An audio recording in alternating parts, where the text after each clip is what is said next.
Selamat pagi saudara sekalian, mari saya ajak saudara untuk bangkit berdiri, kita akan masuk di dalam doa bersama-sama. Bapa yang baik, di dalam nama Tuhan Yesus pada pagi hari ini, kami datang kembali ke rumah-Mu Tuhan, biar Engkau yang akan siapkan hati kami, pikiran kami Tuhan, untuk mempersembahkan hidup kami ya Tuhan, yang masih Kau berikan kepada kami pada pagi hari ini. Ajar kami Tuhan mensyukuri setiap apa yang Tuhan berikan kepada kami. Ajar kami Tuhan untuk kami boleh belajar berterima kasih untuk setiap hal yang Tuhan sudah berikan kepada kami. Seringkali kami ya Tuhan tidak mempedulikan pemberian-Mu Tuhan. Biarlah kami boleh belajar ya Tuhan untuk belajar berterima kasih kepada-Mu Tuhan. Kau yang memberkati kebaktian kami ini dari awal hingga pada akhirnya. Kau yang mempersiapkan setiap hamba-hamba-Mu yang Tuhan akan pakai. Setiap persiapan yang sudah dipersiapkannya Tuhan sempurnakan Tuhan. Kau juga sudah mengantarkan hamba-Mu ya Tuhan dari Sukabumi. Boleh sampai ya Tuhan di rumah Tuhan. Bersama-sama ya Tuhan kami mau bersekutu dengan Engkau ya Bapa. Kau yang akan memberkati setiap kami ya Tuhan yang sudah hadir pada saat ini. Engkau memberkati satu persatu di antara kami ya Bapa. Terima kasih Tuhan Yesus. Kami mau Engkau menerima setiap pujian kami. Setiap persembahan hati kami ya Tuhan. Pujian kami ya Bapa. Terima kasih ya Bapak, kami percaya Engkau melihat hati setiap kami dan menguduskan setiap kami yang ada di sini. Di dalam nama Tuhan Yesus kami mengucap syukur, amin. Masih tetap berdiri saudara-saudara, Bapak Ibu sekalian, kita akan bersama-sama mengucap syukur kepada Tuhan, karena Dialah gunung batu kita.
Ya, biarlah kita selalu mau bersyukur karena dimanapun, apapun yang kita hadapi, ada Bapa kita yang selalu tertuju kepada kita, selalu memelihara kita.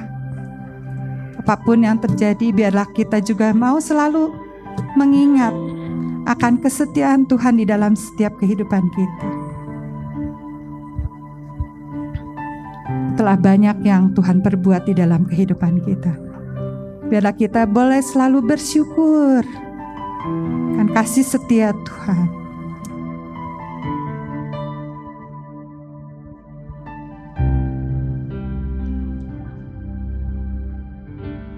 Banyak yang Kau perbuat di dalam hidupku. Rancangan indahmu terjadi di hidupku. Bapa yang mengerti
Tuhan, kami sungguh bersyukur.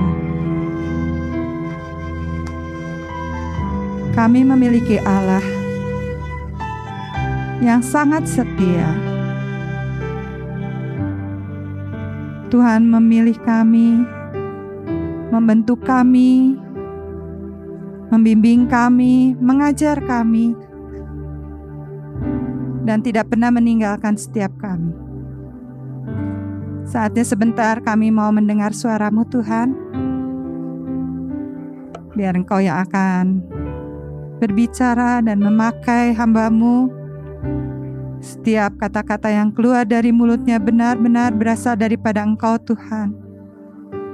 Dan kami percaya, Tuhan, firman-Mu itu akan bekerja di dalam setiap kami yang ada di sini.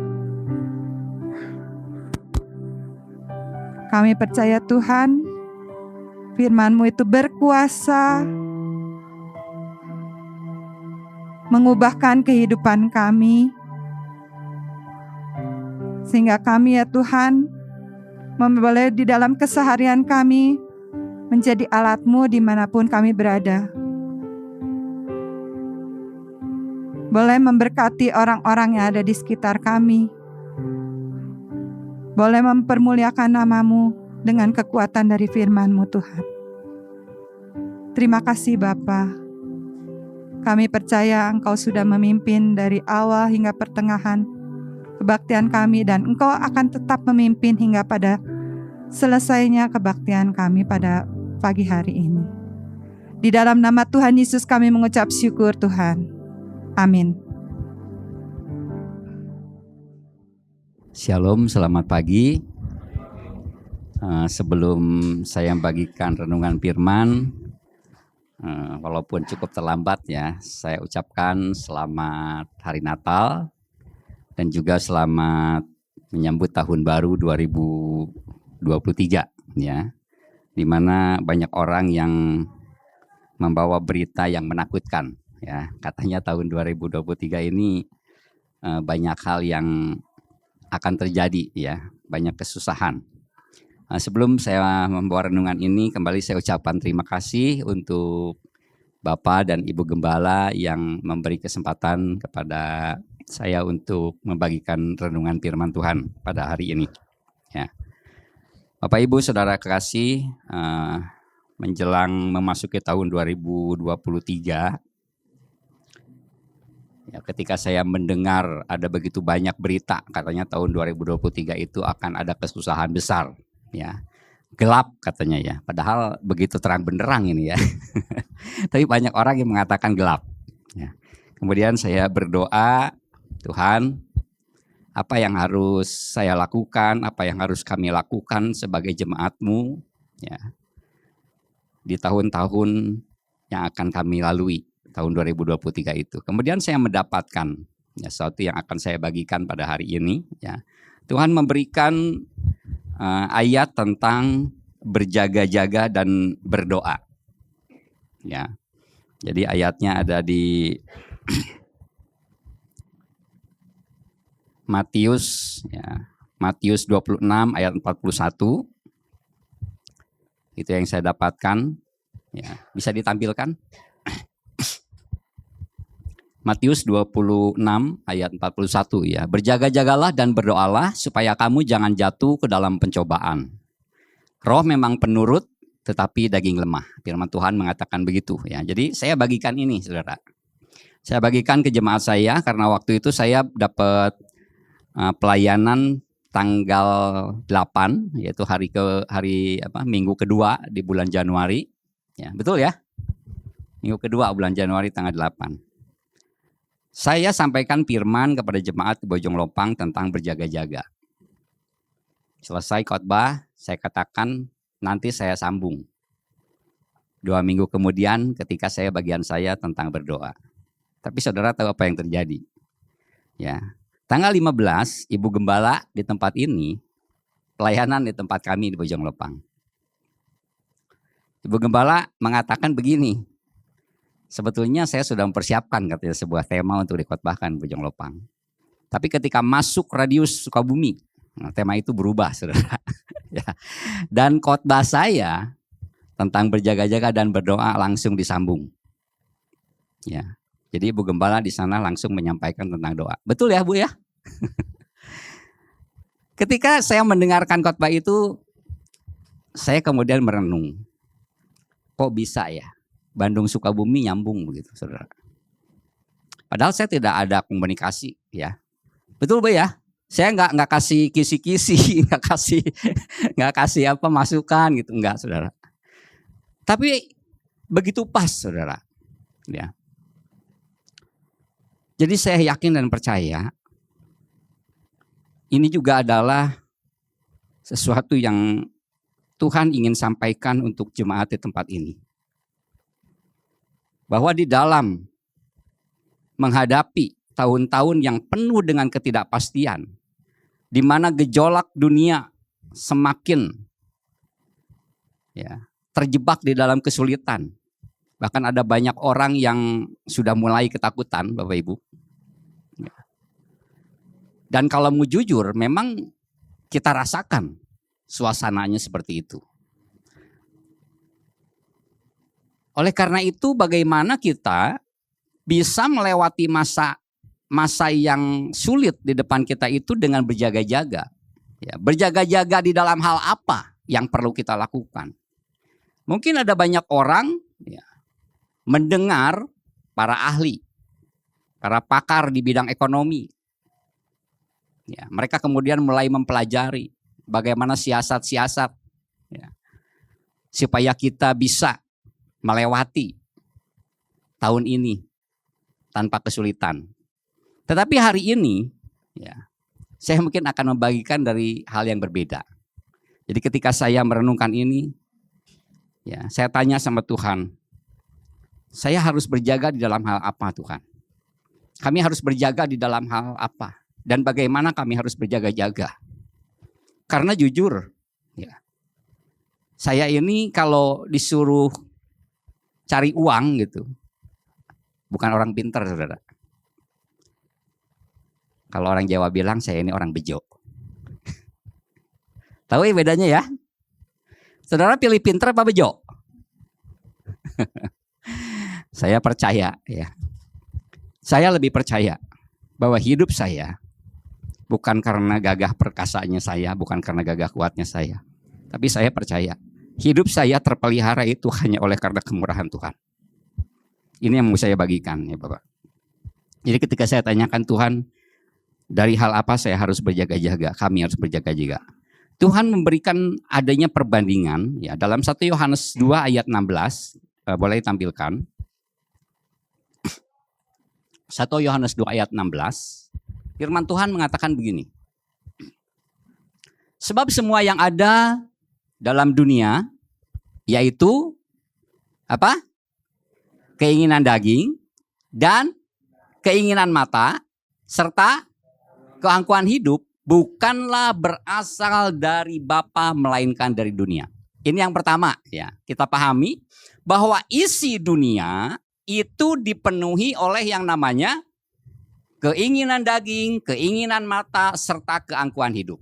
Nah kemudian ada dunia lain yang isinya berbeda dengan ini, yaitu Roma pasal 14 ayat 17. Sebab kerajaan Allah bukanlah soal makanan dan minuman, tetapi soal kebenaran, damai sejahtera, dan sukacita oleh Roh Kudus. Jadi Tuhan membawa saya untuk mengerti dan memahami dua kerajaan yang berbeda ini, dua keadaan yang berbeda ini. Ya, di mana dikatakan di dalam 1 Petrus pasal 2 ayat yang ke-9, ya. Ayat ini secara khusus pernah saya bahas di sini, ya mudah-mudahan jemaat di sini merenungkannya juga di rumahnya, ya. Karena ayat ini adalah ayat yang sungguh-sungguh harus dipahami betul oleh orang Kristen dan harus diimani betul, saudara. Ya. Tetapi kamulah bangsa yang terpilih, imamat yang rajani, bangsa yang kudus, umat kepunyaan Allah sendiri, supaya kamu memberitakan perbuatan-perbuatan yang besar dari Dia, yang telah memanggil kamu keluar dari kegelapan kepada terangnya yang ajaib. Jadi dua kerajaan tadi dikatakan itu adalah kerajaan kegelapan dan kerajaan terang. Ya, yang satu isinya adalah keinginan daging tadi, keinginan mata dan keangkuhan hidup. Tetapi yang satunya berisi tentang kebenaran, damai sejahtera dan sukacita oleh Roh Kudus. Pertanyaan yang perlu kita jadikan renungan untuk kita berjaga-jaga menghadapi kehidupan di tahun 2023 ini adalah dari dua kerajaan ini. Jujur saudara, mana yang lebih besar pengaruhnya atas hidup kita? Maka ini yang akan menentukan bagaimana kita melewati tahun 2023. Jadi kalau saudara tidak ingin terlibas di dalam kegelapan yang banyak dikatakan oleh orang-orang di tahun 2023, maka jelas saudara tidak boleh hidup di bawah pengaruh apa yang ada dalam dunia, yaitu keinginan daging, keinginan mata, dan keangkuhan hidup.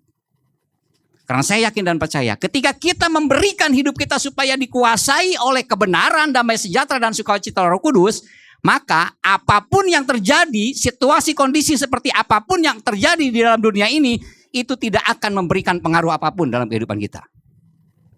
Seperti yang terakhir saya sampaikan di sini, ketika COVID berlangsung, gereja kami Bojong Lopang betul-betul tidak dipengaruhi, saudara. Walaupun banyak jemaat kami yang sakit. Ya, saya pun kena sakit, istri saya pun kena, anak-anak saya juga kena. Tetapi kami tidak terpengaruh. Karena apa? Karena saya yakin dan percaya, saya ada di jalan di mana Tuhan mau saya ada di situ.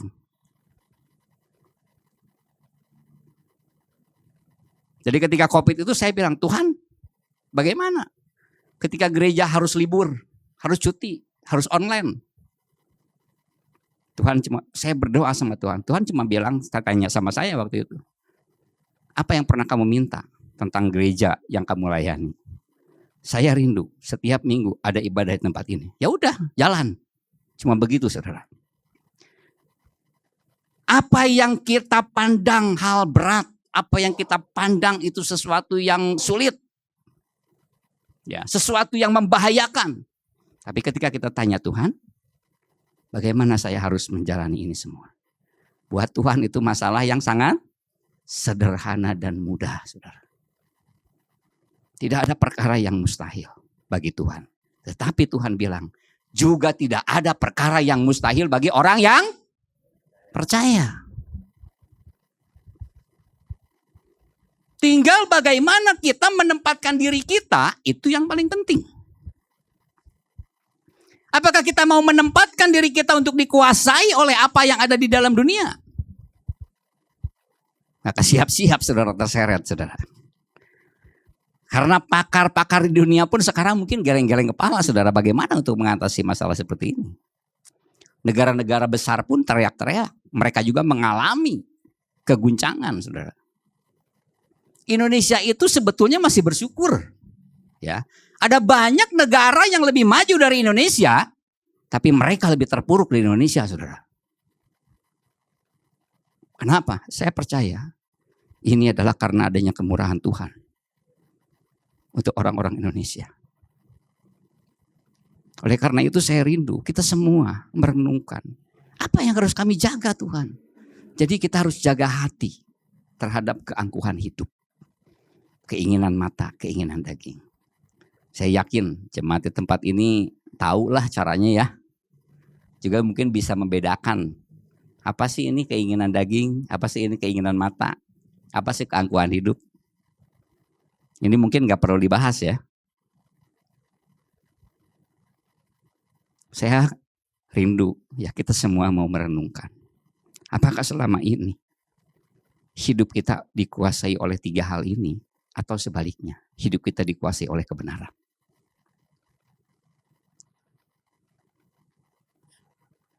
Nah, di dalam hal memberikan hidup kita untuk dikuasai oleh kebenaran, ya, saya masih melihat ada juga banyak hamba-hamba Tuhan, ya, anak-anak Tuhan, jemaat Tuhan yang terjebak karena memiliki pengertian dan pemahaman yang keliru. Oleh karena itu saya hari ini ingin membagikan sebetulnya kebenarannya itu seperti apa gitu, saudara. Kebenaran yang bagaimana? yang harus menguasai kehidupan kita. Ya. Jadi saya akan bagikan di sini ada beberapa ayat ya. Yang pertama 2 Timotius 1 ayat 9, ya kita akan baca. 2 Timotius 1 ayat 9. Dikatakan begini. Dialah yang menyelamatkan kita dan memanggil kita dengan panggilan kudus, bukan berdasarkan perbuatan kita, melainkan berdasarkan maksud dan kasih karunia-Nya sendiri, yang telah dikaruniakannya kepada kita dalam Kristus Yesus sebelum permulaan zaman. Ya. Di dalam Efesus 2 ayat 8-9 juga dikatakan bahwa kita diselamatkan hanya oleh kasih karunia. Ya. Bukan oleh kekuatan kita, bukan oleh gagahnya kita, bukan oleh kesalehan kita, bukan oleh yang orang-orang bilang di sana istilahnya iman dan takwa. Ya, begitu juga orang Kristen juga ada yang mengajarkan begitu. Iman saja tidak cukup. Iman harus ditambah perbuatan. Pernah dengar kata-kata begitu? Ya. Buat saya, saudara, iman saja cukup. Nah, ini yang mau saya sampaikan. Ya. Sebab karena kasih karunia, ya. Oh, jangan ini, yang tadi aja dulu, saudara. Yang ini nggak usah dibuka, yang tadi aja. Yang 2 Timotius 1 ayat 9 tadi ya. Dialah yang menyelamatkan kita dan memanggil kita dengan panggilan kudus. Dikatakan apa? Bukan berdasarkan perbuatan. Ya. Jadi Tuhan memanggil kita, memilih kita, menjadikan kita imamat yang rajani itu bukan berdasarkan perbuatan, melainkan berdasarkan maksud dan kasih karunia-Nya sendiri. Ya. Jadi di sini dikatakan ada maksud Tuhan. Maksud yang didasari oleh kasih karunia-Nya. Dan maksud ini dikaruniakan kepada kita dalam Yesus Kristus. Kapan itu diberikannya? Sebelum permulaan zaman. Di dalam Efesus 1 ayat yang keempat dikatakan, sebelum dunia dijadikan, Allah sudah memilih kita. Jadi sebelum saudara ada, sebelum saudara lahir, ya sebelum kita semua ada di dunia ini, kita sudah ada sebetulnya. Ada di mana? Di dalam pikirannya Tuhan. Betul? Jadi kalau kita dipilih sebelum dunia dijadikan, artinya sebelum Allah menjadikan dunia, Allah sudah memikirkan saya. Ya, jadi Allah sudah memikirkan saya. Jadi sebelum dunia dijadikan, Allah sudah memikirkan saya. Aku akan menciptakan seseorang, ya nanti yang akan dikasih nama sama orang tuanya Irwan, begitu. Itu sudah ditetapkan, saudara. Berdasarkan apa? Berdasarkan kasih karunia-Nya. Kalau saudara ya pernah merenungkan firman Tuhan di dalam Yohanes 15 ayat 16, boleh dibuka lah coba. Bukan kamu yang memilih aku, tetapi akulah yang memilih kamu. Dan aku telah menetapkan kamu supaya kamu pergi dan menghasilkan buah, dan buahmu itu tetap. Supaya apa yang kamu minta kepada Bapa dalam namaku diberikannya kepadamu. Di sini dikatakan, bukan kita yang memilih Tuhan. Ya, jadi kita jadi orang Kristen itu bukan karena kehendak kita, bukan karena pilihan kita, saudara. Ini yang mau saya sampaikan, ya. Jadi kita menjadi orang Kristen itu karena pilihan Tuhan. Makanya kalau saya ya suka, sekarang kan lagi rame nih. Banyak orang-orang yang menentang pendirian gereja, betul ya.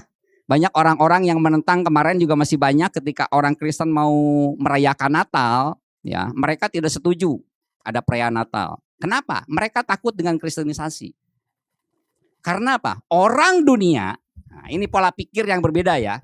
Orang dunia berpikir bahwa kita manusia bisa mengkristenkan orang. Siapa yang masih berpikir seperti itu? Kita ini nggak pernah bisa menjadikan seseorang itu jadi orang Kristen, nggak bisa, saudara. Jadi sebetulnya kalau mereka ngerti, kalau mereka tahu, nah ini tugas kita untuk ngasih tahu mereka. Ya, kalau kita ingin hidup dalam kebenaran, kita harus tahu kebenaran itu siapa. Ya. Bukan apa, Saudara, ya. Kebenaran itu adalah pribadi. Akulah jalan kebenaran dan hidup. Yohanes 14 ayat 6, begitu ya. Kata Yesus. Jadi kebenaran bagi orang Kristen itu bukanlah sesuatu, tetapi seseorang. Makanya selalu ya Allah itu mengatakan di dalam Kristus, di dalam Kristus, di dalam Kristus.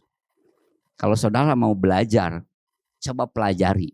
Ya, kalau mau mendalami Alkitab, pelajari setiap kata di dalam Kristus. Apa sih maksudnya di dalam Kristus? Kenapa sih selalu dikatakan di dalam Kristus? Karena ini yang terpenting, Bapak Ibu. Di dalam kehidupan ini, kalau kita mau hidup dalam kebenaran, hanya ada satu jalannya, yaitu kita hidup di dalam Kristus. Jadi bukan hidup tentang tidak melakukan ini, tidak melakukan itu, ya. Bukan tidak boleh ini, tidak boleh begitu, bukan, Saudara. Atau harus berbuat begini, berbuat begitu, bukan. Kekristenan bukan seperti itu. Itu hukum Taurat. Ya, Yohanes 1 ayat 17 jelas mengatakan, hukum Taurat diberikan oleh Musa, tetapi kasih karunia dan kebenaran datang. Ini kekristenan yang mendasar sebetulnya ya. Kasih karunia dan kebenaran datang oleh Yesus Kristus. Jadi kalau diberikan itu kan saya udah sampaikan di sini, kalau diberikan ya saya bisa berikan, tapi saya sendiri enggak menghampiri orang tersebut gitu. Misalnya saya berikan HP ya lewat istri saya, tolong beli sama kawan gitu. Jadi saya berikan HP. Jadi HP itu diberikan oleh istri saya sama kawan. Tapi kalau kasih karunia itu datang, saya sendiri yang datang. Saudara ngerti nggak ini tulisan di atas? Maksudnya apa? Saudara udah merasakan ini belum? Saudara sudah dapatkan itu belum? Sudah dibahas kemarin di Natal ya. Yesus datang untuk memberi kelegaan. Saya perhatikan, saya amati di dalam kebenaran firman Tuhan. Bahasa aslinya, terjemahannya kelegaan di sini. Itu hanya satu-satunya di dalam bahasa Alkitab. Jadi kata kelegaan di dalam Matius 11 ayat 28 beda dengan kata kelegaan yang di sini, Saudara. Kata kelegaan yang di sini itu lebih, terjemahannya itu lebih tepat, memberikan kebesaran hati. Maksudnya begitu. Jadi ketika Yesus ada di dalam hati kita, ada dalam hidup kita, hati kita itu selalu besar. Bisa nangkap maksudnya ya? Hati kita itu selalu besar. Kalau hati kita selalu besar, kira-kira di perhadapan dengan kesulitan ada ketakutan nggak? Halo? Ada kekhawatiran nggak? Kalau masih ada khawatir berarti kecil. Kalau masih ada takut berarti kecil. Tapi kalau Yesus ada, memberikan kebesaran hati, itu maksudnya. Jadi sebagai orang Kristen yang hidup dalam kebenaran, memberikan diri dikuasai oleh kebenaran, hatinya selalu besar. Karena dalam surat Timotius pun dikatakan, aku memberikan kepadamu bukan roh ketakutan, melainkan roh yang membangkitkan kekuatan, kasih, dan ketertiban. Luar biasa sebetulnya hidup dalam Yesus. Tapi kebenaran ini harus kita pahami. Karena kebenaran inilah yang kata Tuhan Yesus akan kamu ketahui dan akan memerdekakan. Jadi sekali lagi ya, kita ada di dalam Yesus cukup dengan iman. Cukup dengan iman saja. Yohanes 6 ayat 29 juga mengatakan begitu, coba lihat. Yohanes 6 ayat 29. Ya, cukup dengan iman, Saudara. Jawab Yesus kepada mereka, inilah pekerjaan yang dikehendaki Allah, yaitu hendaklah kamu percaya kepada Dia yang telah diutus oleh Allah. Nah, tetapi iman yang benar, nah, begitu ya. Iman yang benar pasti akan menghasilkan perbuatan. Nah, gitu ya. Jadi jangan iman plus perbuatan akan menghasilkan sesuatu, bukan. Cukup kita memiliki iman yang benar, maka iman itu akan menghasilkan perbuatan. Nah, kita lihat, coba kita belajar. Betul nggak seperti itu? Kita lihat yuk. Di dalam Yakobus 1 ayat 22 lah kita lihat ya. Mulai ayat 22. Udah? Saya bacakan coba. Tetapi hendaklah kamu menjadi pelaku firman dan bukan hanya pendengar saja. Sebab jika tidak demikian kamu menipu diri sendiri. Sebab jika seorang hanya mendengar firman saja dan tidak melakukannya, ia adalah seumpama seorang yang sedang mengamat-amati mukanya yang sebenarnya di depan cermin.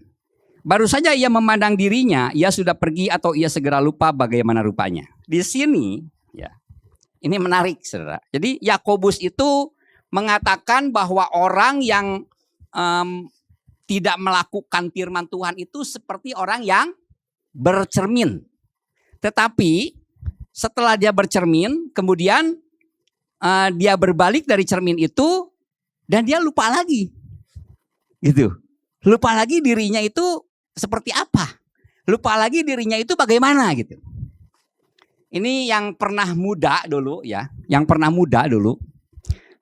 jatuh cinta ya. Kalau pengen istilahnya kencan gitu ya. Biasanya kan pasti terutama cewek gitu ya. Tapi cowok juga sama lah. Kalau lagi jatuh cinta biasanya rada-rada genit juga begitu ya. Kalau mau kencan itu pasti kalau bisa dandannya itu full abis. Betul ya? Betul apa betul? Kalau bisa. Untuk apa sih kita dandan? Berkaca, bercermin gitu. Kita udah pantas belum? Udah keren belum nih kelihatannya gitu. Kira-kira untuk apa? Halo? Hah? Untuk apa tuh kira-kira? Ada apa? Untuk perhatian. Terus untuk apa lagi yang lain?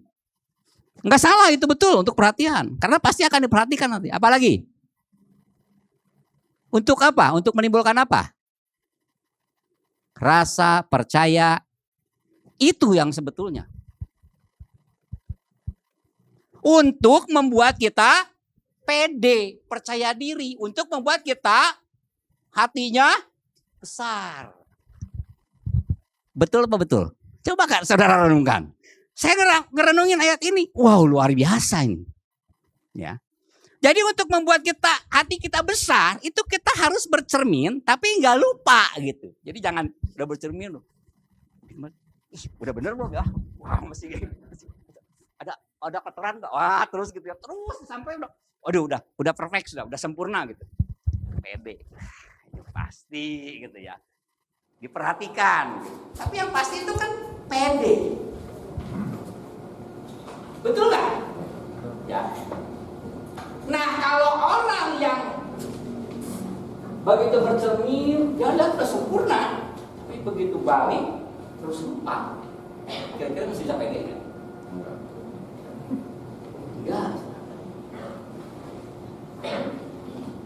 Enggak pede. Nah, menjadi orang yang taat firman Tuhan itu sama dengan orang yang bercermin. Ketika Bapak Ibu melihat firman Tuhan, mempelajari firman Tuhan, kita lanjutkan ayatnya dulu ya. Tetapi barang siapa meneliti hukum yang sempurna, ayat yang ini Yakobus ya. Tetapi barang siapa meneliti hukum yang sempurna, yaitu apa? Hukum yang memerdekakan orang dan ia bertekun di dalamnya. Jadi bukan hanya mendengar untuk melupakannya, tetapi sungguh-sungguh melakukannya, ia akan berbahagia oleh perbuatannya. Maksudnya apa sih? Jadi ketika kita membaca firman Tuhan, merenungkan firman Tuhan, contoh seperti yang tadi saya katakan. Saudara percaya enggak? Saudara sudah dipilih oleh Allah sebelum dunia dijadikan. Percaya. Benar percaya, sungguh-sungguh percaya. Ketika saudara percaya, hati saudara besar enggak? Atau percaya sih, Tuhan udah pilih saya sebelum dunia dijadikan. Tapi kan situasi kondisi saat ini kan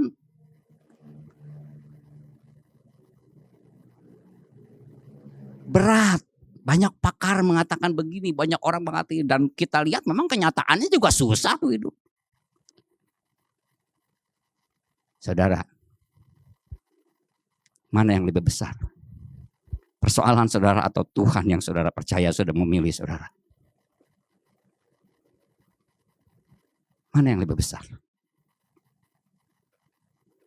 Apakah saudara percaya ketika Allah memilih saudara, Allah sudah membuat sebuah rancangan yang dikatakan di dalam Yeremia 29 ayat 11. Coba lihat. Ayat ini ayat yang sangat terkenal dan sangat dikenal. Yeremia 29 ayat 11. Sebab aku ini mengetahui rancangan-rancangan apa yang ada padaku mengenai kamu. Demikianlah firman Tuhan. Yaitu rancangan damai sejahtera. Dan bukan rancangan kecelakaan. Untuk memberikan hari depan yang penuh harapan. Ini rancangan yang Tuhan buat. Saudara percaya enggak? Percaya.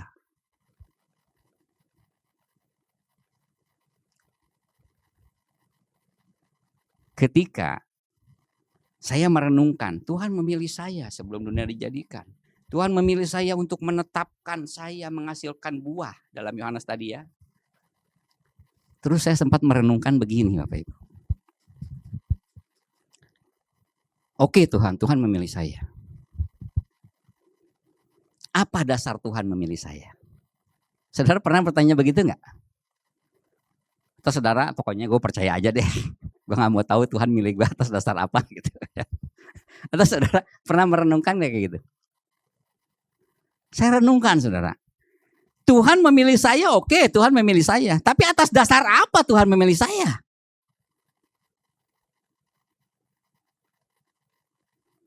Kalau atas dasar kebaikan, banyak orang yang lebih baik dari saya tapi juga tidak terpilih. Kalau atas dasar murah hati, banyak orang yang lebih murah hati dari saya tapi juga tidak terpilih.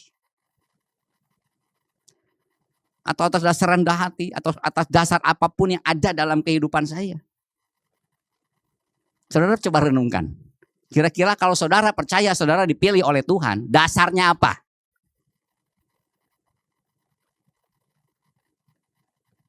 Ketika saya merenungkan ini saudara, saya dapat jawaban yang luar biasa saudara.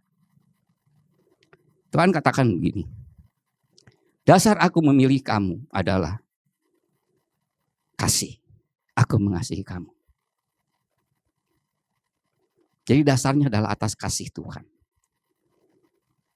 Tapi apakah cukup seperti itu Tuhan? Ya. Dasar Tuhan memilihku, ya, Tuhan memilih saya, itu adalah atas dasar keadilannya Tuhan. Atas dasar apa lagi? Kebaikannya Tuhan. Atas dasar apa lagi? Kemahatauannya Tuhan. Atas dasar apa lagi? Atas dasar semua yang ada dalam pribadinya Tuhan. Jadi intinya, pada dasarnya, Tuhan memilih saya atas dasar kesempurnaan Tuhan sendiri. Ketika saya tahu saya dipilih oleh Tuhan atas dasar kesempurnaannya Tuhan, maka pilihan Tuhan atas saya sempurna adanya sekalipun saya tidak pernah sempurna. Amin. Ini yang saya dapat saudara. Ini adalah sebuah kebenaran yang tidak bisa digoncang oleh keadaan dunia apapun. Oleh keadaan situasi apapun. Karena apa? Saya tahu pilihan Tuhan atas hidup saya adalah sempurna. Tadi dikatakan tidak berdasarkan perbuatan, tapi berdasarkan kesempurnaan Tuhan secara pribadi.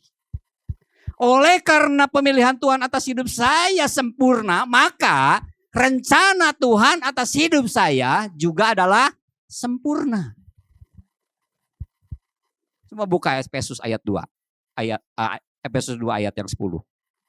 Ya. Seringkali orang terbatas ke Efesus 2:8-9. Diselamatkan oleh kasih karunia, jangan ada yang memegahkan diri. Tapi lihat ayat 10. Karena ini kita ini buatan Allah, diciptakan dalam Kristus Yesus untuk apa? Melakukan pekerjaan baik yang dipersiapkan Allah sebelumnya. Yang mau supaya kita hidup di dalamnya. Ketika kita bercermin kepada firman Tuhan ini dikatakan Tuhan ya menjadikan saya ciptaan dalam Kristus untuk apa? Melakukan pekerjaan baik. Kalau ini cerminnya, ya, saya lihat di cermin. Tuhan menciptakan saya untuk melakukan pekerjaan baik.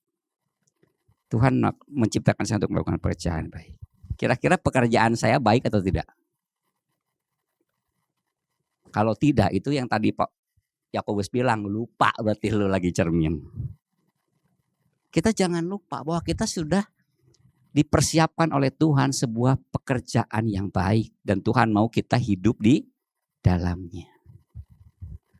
Artinya Bapak Ibu, ketika dunia dilanda krisis moneter, krisis ekonomi. Kalau kita ikut kelanda krisis moneter, krisis ekonomi, kita bisa nggak melakukan pekerjaan baik? Halo? Imani ini saudara. Tuhan mau kita selalu melakukan pekerjaan baik. Karena apa? Itulah rancangan Tuhan atas hidup saya, kita. Atas hidup kita semua. Dan Tuhan mau kita hidup di dalamnya.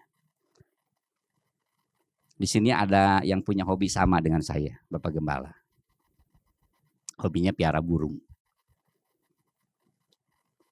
Burung saya aja saudara, bukan saya yang menciptakan, bukan. Bukan saya yang nyiptain Tuhan. Saya cuma pelihara doang.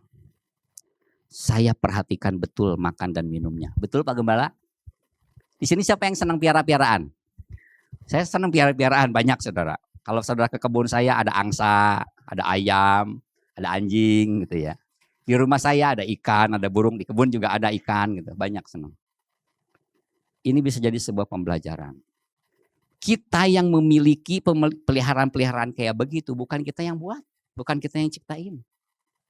Kita hanya diberi kesempatan oleh Tuhan untuk memelihara ciptaan Tuhan yang lain.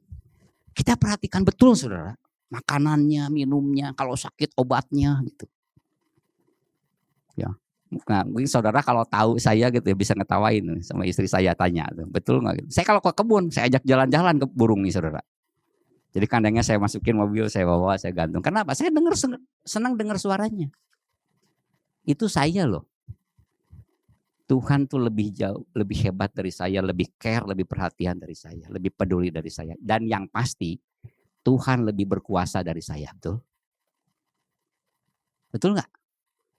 Saya kalau lagi butuh jangkrik, bisa sekali waktu keliling tiap tukang jangkrik semua kosong, nggak ada.